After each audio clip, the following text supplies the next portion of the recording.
In the fall of 1911, deep in the North Carolina Appalachians, a man walked out of the woods covered in blood. Yet no one in the valley could agree on who he truly was or what he had done. Some called him a victim. Others whispered he was the devil himself. This is the story of Nathaniel Burke, one of the most chilling mysteries ever recorded in Appalachian history. Before we dive in, make sure you subscribe to the channel for more forgotten American mysteries, and let me know in the comments where you're watching from. I love seeing this community spread across the world. Now, picture a mountain town where secrets move through the trees like the morning fog. In 1911, that quiet community was shaken to its core when Nathaniel Burke appeared out of nowhere, setting off a chain of events that would leave investigators baffled, families terrified, and historians divided for over a century. Today, we're uncovering what really happened, piece by disturbing piece. The body was found on March 14, 1911, at exactly 6:47 in the morning. A farmer named Joseph Hendricks was checking his fence line when he saw what he thought was a pile of old clothes near the creek bed. He walked closer. The clothes moved. Inside them was a man, barely alive, covered in mud and blood, mumbling words that made no sense. The man's eyes were wide open, staring at nothing. His fingernails were torn off, all 10 of them. Joseph ran back to his house and returned with his 2 sons. They carried the man to their barn, laid him on a bed of hay, and tried to give him water. He wouldn't drink. He just kept mumbling the same thing over and over. Burke knows. Burke knows what we did. Burke is coming. The man died 3 hours later without saying anything else. His name was Thomas Millwood. He was 42 years old. He'd been missing for 6 days. This is where the story begins. But to understand what happened to Thomas Millwood, we need to go back. Back to a place where the mountains rise so steep that sunlight only touches the valley floor for a few hours each day. Back to a community so isolated that the outside world might as well not exist. Back to a man named Nathaniel Burke. And we need to understand what happened in those mountains in the winter of 1911. Watauga County, North Carolina, 1911. Population: approximately 8,000 people spread across 412 square miles of mountain terrain. No paved roads, no electricity, no telephone lines reaching most of the settlements.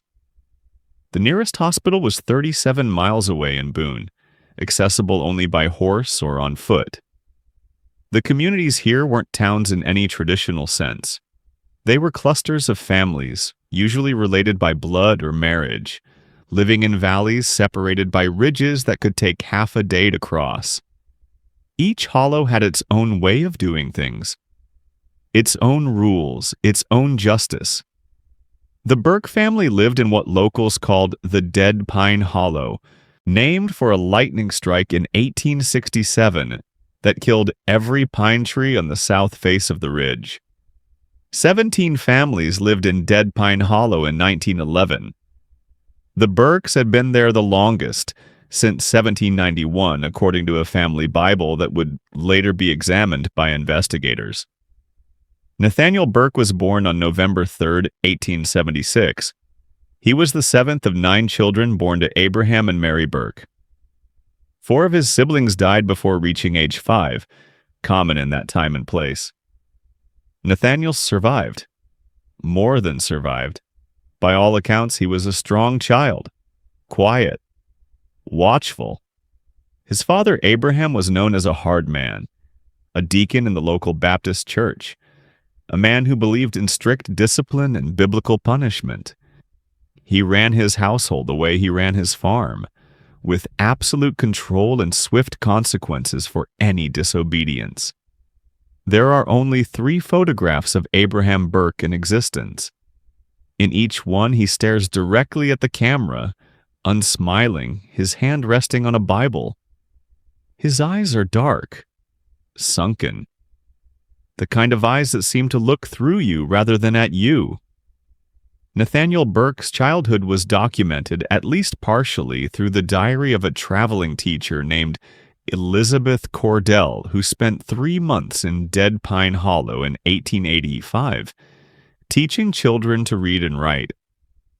Her diary, discovered in 1967 in an attic in Asheville, provides one of the few first-hand accounts of the Burke family during this period. She wrote this on October 12, 1885. The Burke boy, Nathaniel, age 8, is unlike the other children. He sits in the back of the room and rarely speaks. When called upon to recite, he does so without error, but with a flatness of affect that I find disturbing. Yesterday, I watched him during the midday meal. The other children were playing a game with a ball made of rags. One child, Samuel Pritchard, accidentally struck Nathaniel in the face with this ball. Nathaniel did not react, did not cry out, did not even touch his face, though I could see it had hurt him. He simply stared at Samuel for a long moment, then turned and walked into the woods. He did not return to lessons that day. She wrote this on October 28, 1885. I have grown concerned about young Nathaniel Burke. This morning I arrived early to prepare the schoolroom, and found him already there, sitting in his usual spot, though the door had been locked. I asked how he'd entered. He did not answer.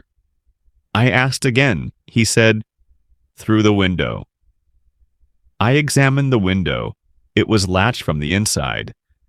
I showed him this. He offered no explanation. Later, I asked other children about Nathaniel. They became quiet. One girl, Mary Simmons, age 10, whispered to me when the others were not listening. Nathaniel knows things he shouldn't know. My mama says his family is marked. She wrote this on November 14, 1885. Today was my last day teaching in Dead Pine Hollow. I will not return. Something happened that has shaken me deeply. During afternoon lessons, a commotion arose outside. Several men, including Abraham Burke, were dragging a man through the settlement. The man was screaming, begging for mercy. I later learned he had been caught stealing from Abraham's smokehouse. The men took him to a tree near the creek. I will not describe what they did to him, but the children could hear everything. Most of them cried or covered their ears. Nathaniel Burke sat perfectly still, listening to every moment, his face showing nothing. When it was over, when the man's screaming had finally stopped, Nathaniel turned to me and said, "That's what happens to thieves here." Then he smiled. It was the first time I'd seen him smile. I do not wish to see it again. Elizabeth Cordell left Dead Pine Hollow the next morning and never returned to that part of the mountains. No other teachers came to Dead Pine Hollow after Elizabeth Cordell. The children were taught by their parents, if they were taught at all.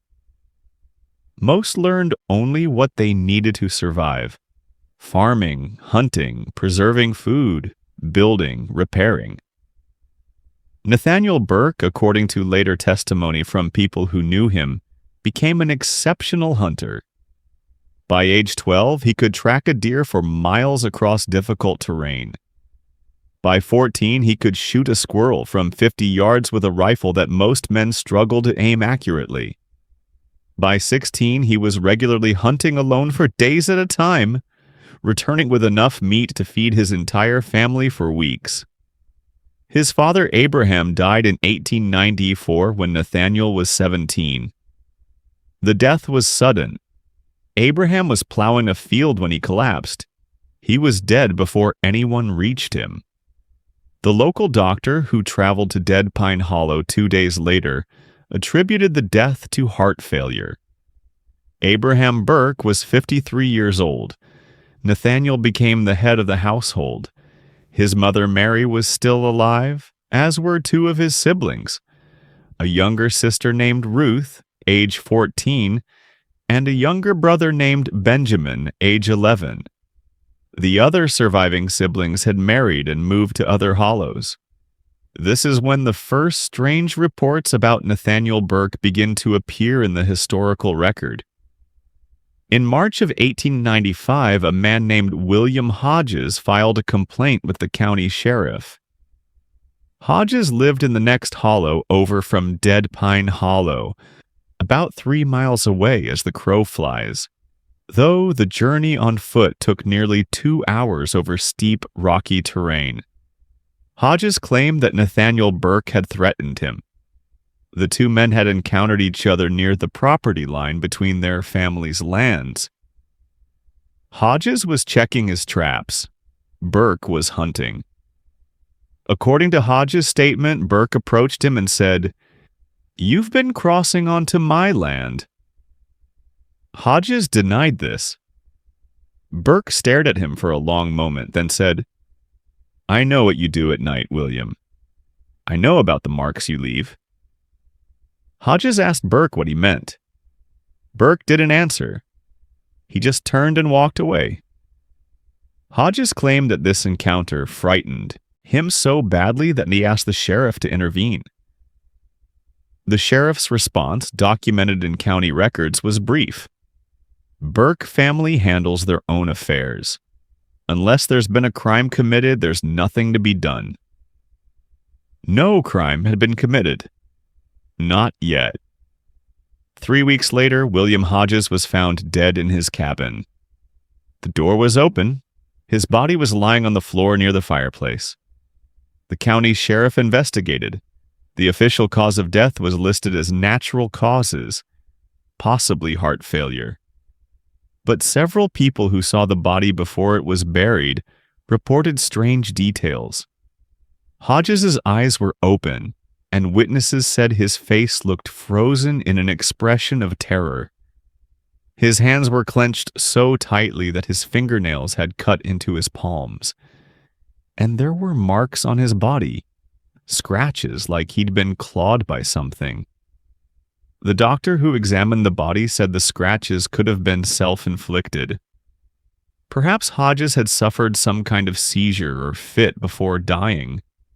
No one investigated further. William Hodges was buried in the family cemetery on his property. His widow and children moved away within a month. Nathaniel Burke was never questioned about Hodges's death. There was no reason to question him. No evidence of foul play. No witnesses to anything criminal. But people in the area began to talk. Between 1895 and 1900, 5 more people who'd had conflicts with Nathaniel Burke died under circumstances that were officially ruled as natural or accidental. A man named Peter Lawson, age 38, who'd accused Burke of stealing one of his pigs, found dead at the bottom of a ravine 3 months after the accusation. The sheriff ruled it an accidental fall. A woman named Sarah Thompson, age 44, who'd spread rumors that Burke was involved in devil worship, died in her sleep 6 months later. The doctor said it was likely a stroke. 2 brothers, James and Robert Kinsey, ages 27 and 23, who'd gotten into a physical fight with Burke over a disputed property boundary. Both died within a week of each other from what the doctor called fever, though no one else in the area was sick. A man named Daniel Foster, age 51, who'd witnessed Burke killing a deer on Foster's land and had threatened to report him to the sheriff, found dead in his barn, apparently kicked by his horse. The horse was known to be gentle and had never shown aggressive behavior before or after. 5 people in 5 years, all with connections to Nathaniel Burke, all dead under officially unremarkable circumstances. People began to avoid Burke. When he came into the small general store that served the area, other customers would leave. When he walked through the settlement, people would go inside their homes and close their doors. But no one accused him of anything, not directly, because there was nothing to accuse him of, at least nothing that could be proven, and because people were afraid. In 1901, Nathaniel Burke, now 24 years old, married a woman named Helen Pritchard. She was 19. The Pritchard family lived in Dead Pine Hollow, about half a mile from the Burke property. The marriage was arranged by the families, as was common in that place and time. There's no record of a courtship. No letters or diary entries describing how Helen felt about marrying Nathaniel. We know only that the wedding took place on June 8, 1901, in the small Baptist church that served the Hollow. One account of the wedding survives. It comes from a letter written by Helen's cousin, Margaret Pritchard, to her sister who lived in Tennessee. The letter is dated June 15, 1901, 1 week after the wedding. Helen married Nathaniel Burke last Saturday. The whole affair was strange. Helen looked like a ghost, white and trembling. She said not a word during the ceremony. Nathaniel stood beside her, tall and still, his face showing nothing. When the preacher asked if anyone objected to the union, there was a long silence. I saw several people glance at each other, but no one spoke. Afterward at the meal, Helen sat next to Nathaniel but did not eat. She stared at her plate. Nathaniel ate slowly, watching her. It was as if he was studying her. When it was time for them to leave, Helen began to cry. Her mother embraced her and whispered something I could not hear. Helen nodded, wiped her tears, and left with Nathaniel. I have a terrible feeling about this marriage, sister. I fear for Helen. Helen Burke moved into the Burke family home with Nathaniel, his mother Mary, his sister Ruth, and his brother Benjamin. Helen Burke gave birth to her first child on April 3, 1902, a son named Abraham after Nathaniel's father. The birth was difficult. Helen nearly died from blood loss. The local midwife, a woman named Grace Tucker, later told people that she'd never seen someone lose that much blood and survive. Grace Tucker also said something else. She told her daughter in confidence that she'd felt uneasy in the Burke house during the birth. She said the house felt wrong, cold, even though it was spring and the fire was burning. She said she kept hearing sounds, footsteps in empty rooms, scratching inside the walls. And she said that Nathaniel Burke stayed in the room during the entire birth, watching, never speaking, never helping, just standing in the corner and watching. This was unusual. Men typically left the house during childbirth, sometimes for hours, allowing the women to work in peace. But Nathaniel stayed. Grace Tucker asked him to leave. He didn't respond. He didn't move. She asked again. He looked at her. She said his eyes made her stop asking. After the birth, Grace Tucker left as quickly as she could. She later said she would never return to that house, no matter how much she was paid. Helen Burke had 3 more children over the next 6 years. A daughter, Mary, born in 1904. Another son, Samuel, born in 1906. Another daughter, Ruth, born in 1908. People who saw Helen during these years said she changed. She became thin, almost skeletal. She rarely spoke. When she did speak, her voice was flat, emotionless. She stopped attending church. She stopped visiting her family. The only time she left the Burke property was to go to the general store for supplies, and even then, she would hurry through her purchases and leave without talking to anyone. Her cousin Margaret Pritchard tried to visit her several times. Each time, Helen would meet her outside the house, refused to let her come in, and insist that everything was fine. Margaret wrote to her sister in Tennessee, "Helen is not well. I can see it in her eyes. There is something broken in her. She flinches at sudden movements. She keeps looking back at the house as if she expects someone to come out and drag her back inside." I asked her directly if Nathaniel was hurting her. She said no. But she said it too quickly, and she would not look at me when she said it. I am convinced that something terrible is happening in that house, but I do not know what to do. Who would I tell? The sheriff? He will do nothing. The church? Nathaniel's mother is still a member in good standing. No one will believe me. No one will help her. In the summer of 1908, Helen's youngest sister, Anna Pritchard, age 16, came to visit the Burke house. She was concerned about Helen and wanted to check on her. Anna arrived at midday. Helen met her outside, as always, and tried to convince her to leave. Anna refused. She said she needed to speak with Helen privately. Helen finally agreed and led Anna behind the house, out of sight of the windows. What was said during that conversation is not entirely clear, but Anna later told her parents that Helen had begged her to take the children away. Helen said the house was not safe. She said Nathaniel was doing things. She wouldn't specify what things. She said the children needed to leave before they were hurt. Anna asked Helen to come with her. Helen said she couldn't. She said Nathaniel would find her no matter where she went. She said leaving would make things worse. Anna went to her parents and told them what Helen had said. They discussed going to the sheriff.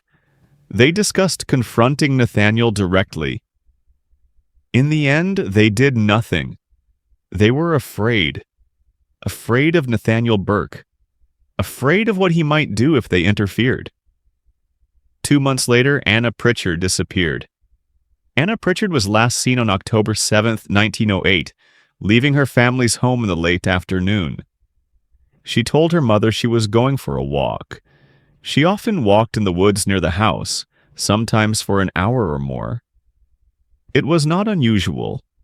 When she hadn't returned by dark, her father and brothers went looking for her. They searched through the night and into the next day. They found no trace of her. The sheriff organized a larger search. 30 men combed the woods and ridges around Dead Pine Hollow.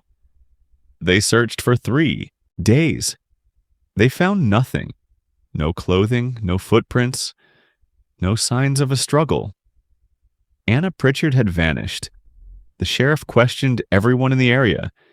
He questioned Nathaniel Burke. Burke said he hadn't seen Anna.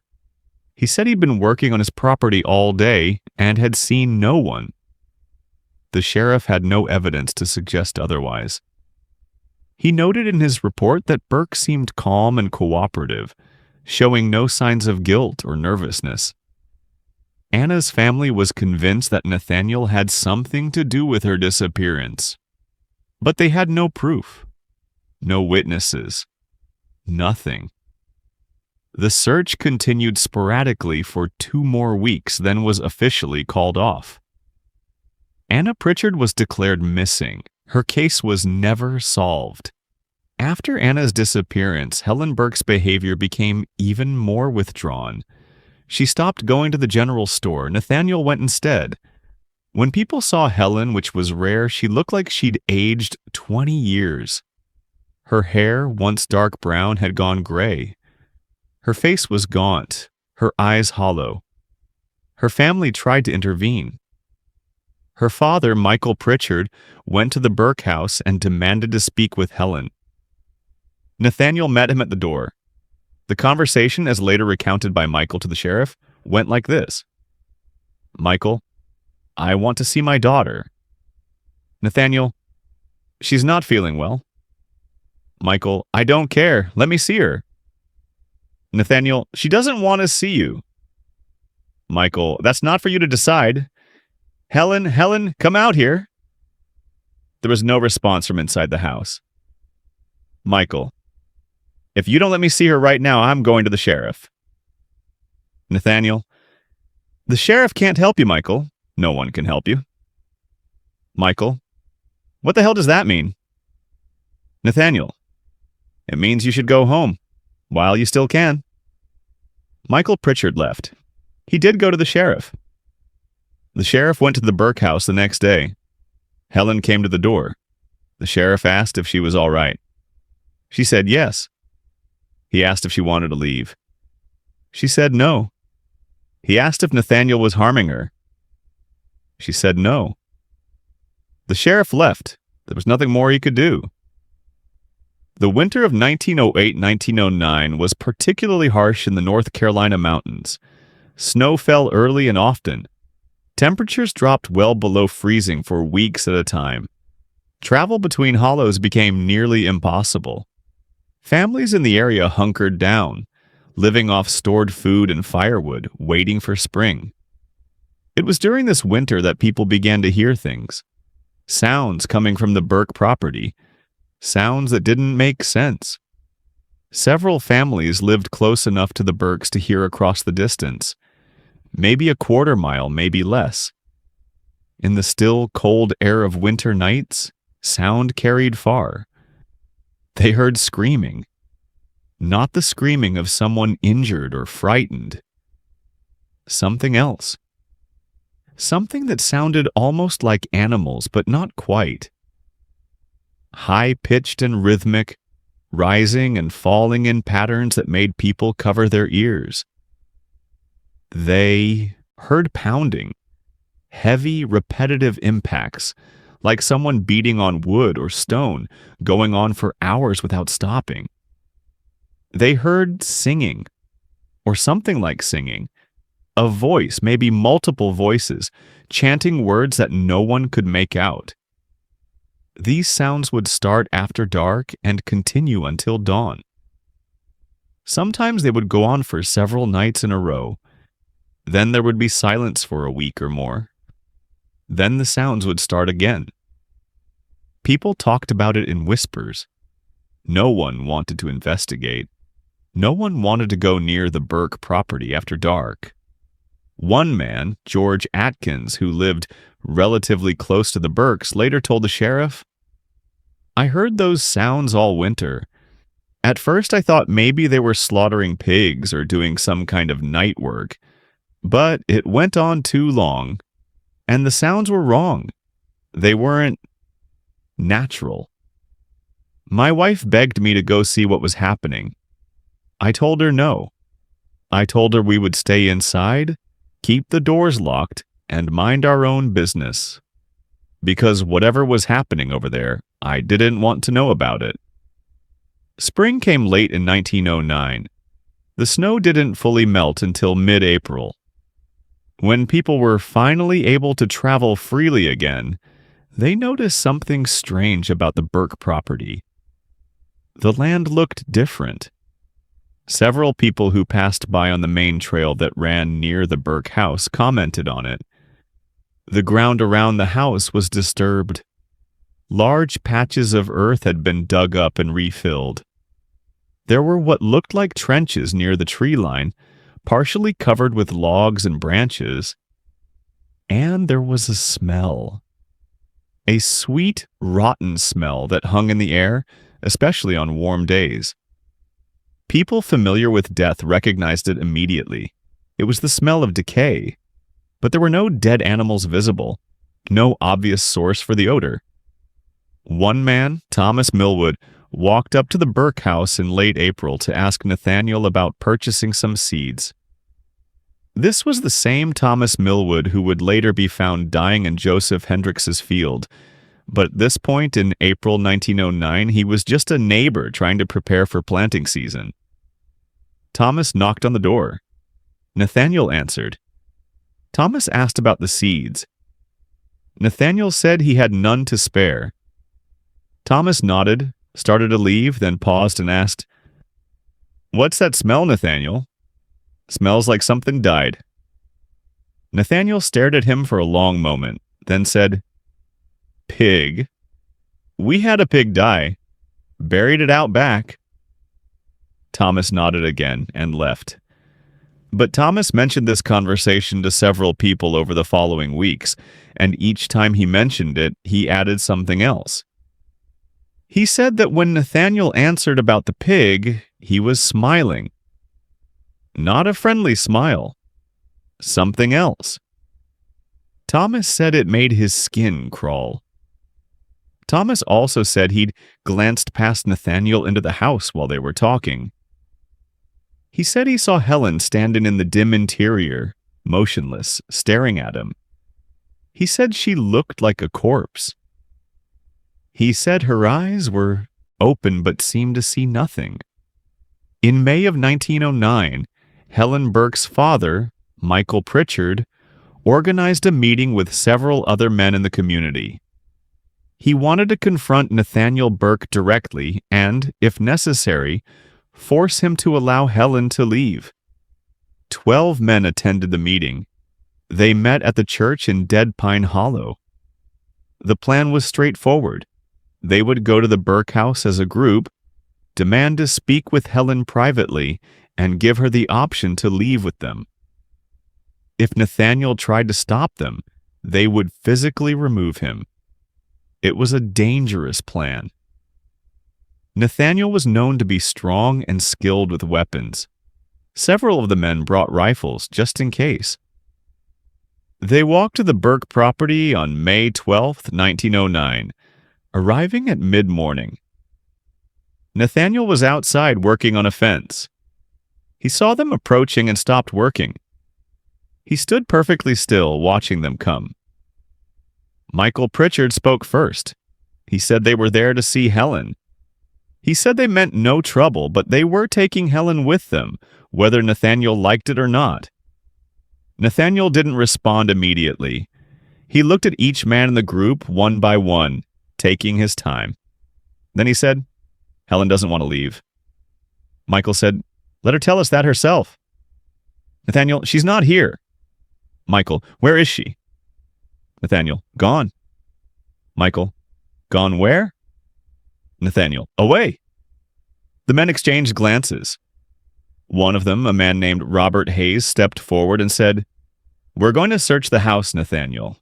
You can let us do it peacefully, or you can try to stop us. Your choice."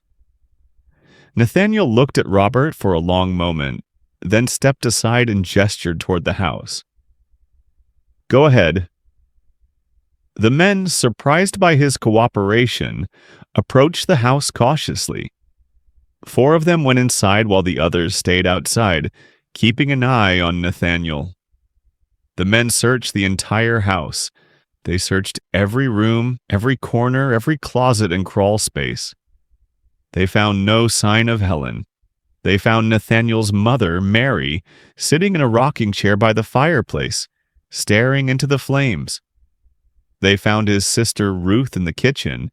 They found his brother Benjamin outside in the barn. They found the 4 children, Abraham, Mary, Samuel, and Ruth, in an upstairs bedroom. But Helen was not there. The men came back outside. Michael demanded to know where Helen was. Nathaniel said, "I told you, she's gone." Michael, "What do you mean gone? Where did she go?" Nathaniel, "She left 2 days ago. Said she was tired of this life. Walked off into the woods. Haven't seen her since." Michael, "That's a lie. Helen wouldn't just leave her children." Nathaniel, "Wouldn't she?" The men didn't believe Nathaniel's story, but they had no evidence to contradict it. They couldn't search the entire forest. They couldn't prove Helen hadn't left on her own. They went to the sheriff. The sheriff returned to the Burke property and questioned Nathaniel again. Nathaniel repeated the same story. Helen had left voluntarily 2 days earlier. He didn't know where she'd gone. He'd assumed she would return, but she hadn't. The sheriff asked Nathaniel's mother, Mary. She confirmed the story. She said Helen had seemed upset and had told her she needed to get away for a while. The sheriff asked the children, The older boy, Abraham, age 7, said his mother had told him goodbye and said she would be back soon. The other children were too young to provide useful information. The sheriff organized a search. 20 men spent 3 days searching the woods around Dead Pine Hollow. They found no trace of Helen Burke. The sheriff interviewed everyone in the area. No one had seen Helen leave. No one had seen her on any of the trails. No one had heard anything unusual on or around May 10th, when Nathaniel claimed she'd left. The investigation continued for 2 weeks. Then the sheriff filed his report. His conclusion: Helen Burke had left her home of her own accord and had either gotten lost in the woods or had left the area entirely. Without evidence of foul play, there was nothing more to be done. Michael Pritchard refused to accept this conclusion. He insisted that Nathaniel had killed Helen. He had no proof, but he was certain. He continued to make accusations publicly. He told anyone who would listen that Nathaniel Burke was a murderer and that the sheriff was either incompetent or corrupt for not arresting him. On June 3, 1909, Michael Pritchard was found dead in his home. The official cause of death was listed as heart failure. He was 57 years old. His wife discovered his body in the morning. He was lying in bed, apparently having died in his sleep. The doctor who examined him said there were no signs of violence, no poison, no marks on the body. But Michael's wife told people that his face looked wrong. She said he looked terrified. She said his eyes were open and seemed to be staring at something above him, something only he could see. She also said that the night before he died, Michael had told her he'd been having nightmares. Every night for the past week. The same nightmare. He dreamed that he was in the woods being chased by something he couldn't see. He could hear it behind him, branches breaking, heavy footsteps breathing. He would run and run, but the thing would get closer, and just before it caught him, he would wake up. The last night, the night before he died, he told his wife that the nightmare was different. He said that this time, when the thing caught him, he didn't wake up. He saw its face. He wouldn't tell her what it looked like. He just said, it was Burke. It was Burke, but it wasn't Burke. It was something wearing his face. Michael's wife was convinced that Nathaniel had killed him somehow. But how do you prove that someone killed another person using nightmares? How do you prove that kind of thing? She told the sheriff. The sheriff listened politely, but said there was nothing he could do. Michael had died of natural causes. There was no crime to investigate. Michael Pritchard was buried next to his daughter Anna, whose grave was empty since her body was never found. The summer of 1909 passed quietly. Too quietly. People in Dead Pine Hollow became increasingly nervous. They felt like they were waiting for something to happen, but didn't know what. Nathaniel Burke was seen occasionally going about his business. He worked his land. He went to the general store. He attended church, though he sat in the back and left immediately after services without speaking to anyone. His children were sometimes seen playing outside the house, but they were always silent. They didn't laugh or shout like normal children. They moved slowly, mechanically, as if they were sleepwalking. One woman, Martha Wells, later testified that she'd encountered the oldest Burke child, Abraham, in the woods in July. The boy was walking alone, carrying a bucket. Martha greeted him. The boy stopped and looked at her but didn't respond. Martha asked, "Are you all right, Abraham?" The boy stared at her for a moment, then said, "We're not supposed to talk to people." Martha, "Who says you're not supposed to talk to people?" Abraham, "Father says we're different now. He says we have to be careful." Martha, "Different how?" Abraham didn't answer. He just turned and walked away. Martha said the encounter disturbed her deeply. She said the boy's voice was flat, emotionless. She said his eyes looked empty. On August 19th, 1909, a young couple, recently married, decided to build their home in a part of Dead Pine Hollow, about a mile from the Burke property. The man's name was David Cooper. The woman's name was Eliza. They were both 21 years old. They'd been warned by several people not to settle so close to the Burkes. David dismissed these warnings as superstition. He said Nathaniel Burke was just a man, and men could be dealt with. They began construction on their cabin in late August. They worked from dawn to dusk every day, making good progress. On September 4th, while David was in the woods cutting timber, Eliza was working alone at the construction site, mixing mortar. She heard someone approaching and looked up to see Nathaniel Burke standing at the edge of the clearing, watching her. She greeted him nervously. He didn't respond. He just stood there, staring. Eliza asked if he needed something. No response. She said, "We're your new neighbors. My husband and I are building our home here." Nathaniel finally spoke. "I know."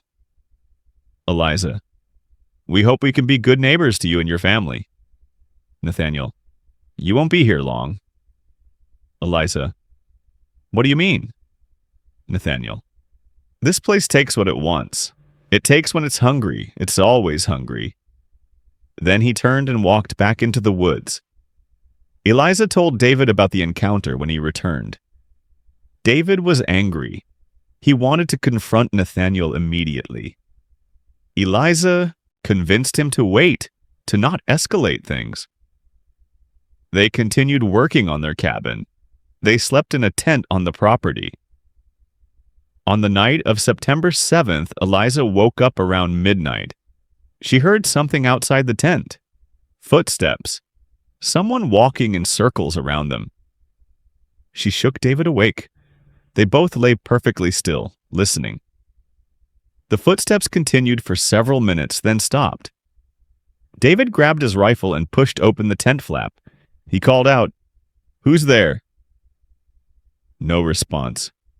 He stepped outside. The night was clear with enough moonlight to see fairly well. There was no one visible. But David noticed something. The ground around the tent had been disturbed. Someone had been walking around it, over and over, creating a circular path in the dirt.